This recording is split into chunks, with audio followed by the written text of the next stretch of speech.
friends, it's Ian from RTO here. Welcome to Retro Ranking. After doing the Prodigy, I'm back on familiar ground now. And today's Retro Ranking is one of the bad song series that we do. And we're going to put Def Leppard under the microscope today. And I have found 15 songs that really irritate me. And there is one album that gets mentioned more than any, and you will see the picture as we go through. On the whole, I do like Def Leppard, especially their earlier stuff. And one thing I do like is them live. They're a very good live band. So here we go. I may upset some people, but we all listen to things differently. If yours is in here, that's just how the cookie crumbles, I'm afraid. So don't give me a hard time. If you like it, if you like any of these songs, fair play to you. But if we all like the same thing, it'd be pretty boring. So I've got 15. So coming in at number 15, this one's from 1988, and it's from Hysteria, and it was a single. It got to number 11 here in the UK, but the Americans loved it, and it got to number 1, and it's Love Bites. Now, I've always liked the start of this. I think it's a nice start, but it's overproduced. Mutt Lange, you know I'm not a great lover of Mutt Lange produced stuff. It's all layers upon layers. But when you hear this live, it's far better. It's a more of a power ballad live. So that's why it's at number 15, because it's one of them tracks that sounds so much better live. Okay, coming in at number 14, we go to 1999 and the Euphoria album and a track called Guilty. Now, for me, this is just a rehash of the song Hysteria. Not very imagination gone into this one. It's boring, it's dull, it's got all the harmony produced backing vocals, although Joe sings it alright. It's just a little bit flat and nah for me. Okay then, we're going to stay with Euphoria for a track called Back in Your Face. Okay, they love their glam rock, and that's great because I love glam rock. But the words are stupid, and they're just trying to be the glitter band. There's only one glitter band. We don't need a tribute band to the glitter band. I just found it a little bit cheesy for me. It doesn't ring anything for me. Okay, coming in at number 12. Now this is a single from 1993. Got to number 32 in the UK, but the Americans loved it, and it got to number 2, and it's 2 steps behind. Oh, the roads are so sickly. Pass me the bucket, please. I know there's a lot of people that love this, but I'm not a great fan of this sort of style of Def Leppard. It just irritates me, and there's nothing about that song I like. But there is one version I don't mind, and that's like an acoustic version I've heard of it. The thing is, when it's stripped down, the structure is quite nice, but it's just the insipid words are just, oh, for God's sakes, get a room, sort of thing. Okay, coming in at number 11, another single from 1992, number 16 in the UK, number 7 in the USA. It's Ever Needed Someone So Bad. More insipid, wishy-washy, overproduced song. I don't even like this song live. I think it's just stop it. I just don't like it. Okay, we're getting to worse now. Top 10.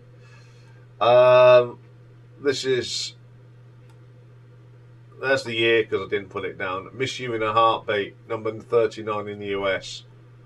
This is so far away from when they started.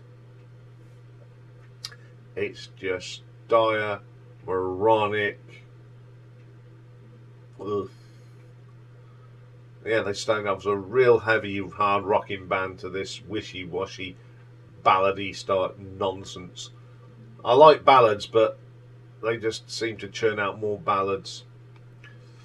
Okay, coming in at number 9, we're going back to a track off Euphoria, and they released this as a single, and it's Goodbye. Got to number 54 in the UK, and yeah, well deserved to be there. All I can say, it's another song off of Euphoria, which is full of these sort of ballady type tracks. It's not my favourite Def Leppard album. Just the same old yeah, don't need that. Okay, number 8. We go to 1996 now, and this Slang album, where they tried to go a bit grungy, and it sort of didn't work. But there's a track on there that really irritates me, and it's called Where Does Love Go When It Dies? Very plastic, going through the motions sort of stuff. Just do nothing for me. Okay, number 7. We're back to Euphoria from 1999. I'm sorry if you love this album, but obviously I don't. It's Only Love. Again, it's just too many insipid, wishy-washy songs on it. That's why I don't like it. There's no grunt to that album. And this is probably one of the worst ones on it. Oh, give me a break, please. Okay, number 6, 1987, Hysteria. And Love and Affection, MTV fodder, Mutt Lang's fault. Again, quirky, poppy rock, not for Iain. Heard this live, and it's got a bit more grunt.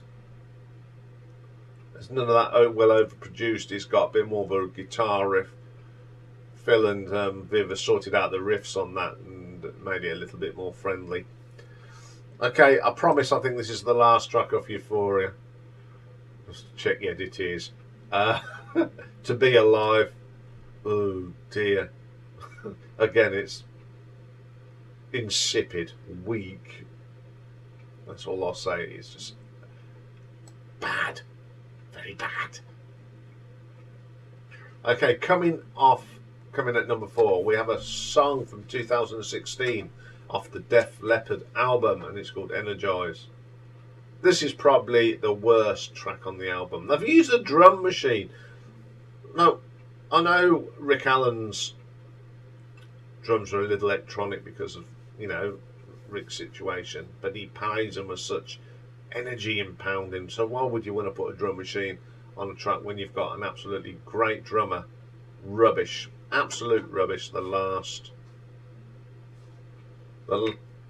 worst track on that album. Okay, coming in at number 3. Now, I'm not very keen on this track off Hysteria, but last year they brought out this Drastic Symphony album, and they did an absolute awful version of Pour Some Sugar on Me. This is woeful. And when you listen to the words, they're quite disturbing. You don't hear it so much on the stereo version, but on this you do hear, God, the lyrics are so bad. And this is a dirge. That's all I'll say. Number 2, Adrenalized, 1993, and I Want to Touch You. Sleazy words, just creepy. Oh, the same is it's got quite a nice riff on it, but the words just a bit, oh dear. No, I don't like that. It's a bit of a stalker song, really. I just don't like it. But the worst song for me by Def Leppard is from Hysteria, 1987, and it's Excitable. Are you excitable? No. What the hell's going on in this? The live versions are a little bit better, but the stupid vocals, the sound effects. This is not what Def Leppard is. You listen to the first 3 albums, it's just some grunt on it, especially on High and Dry, my favourite. But this is just Mutt Lange turning a rock band into a poppy MTV nonsense. Ugh. The backing vocals sound like a blooming boy band. It's tripe. It's absolute tripe, this song. It's one of the last songs on the album as well. Absolute nightmare. Just not for me. So there we go. I've probably upset a lot of Def Leppard fans. But these are quite popular, these bad series. So I've enjoyed doing that one, pulling bands. Who will be next? Who knows?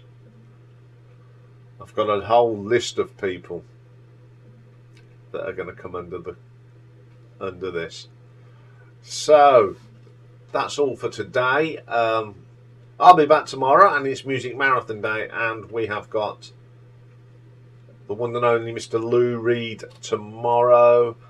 So join me for that. Have a great day, everyone. Bye for now.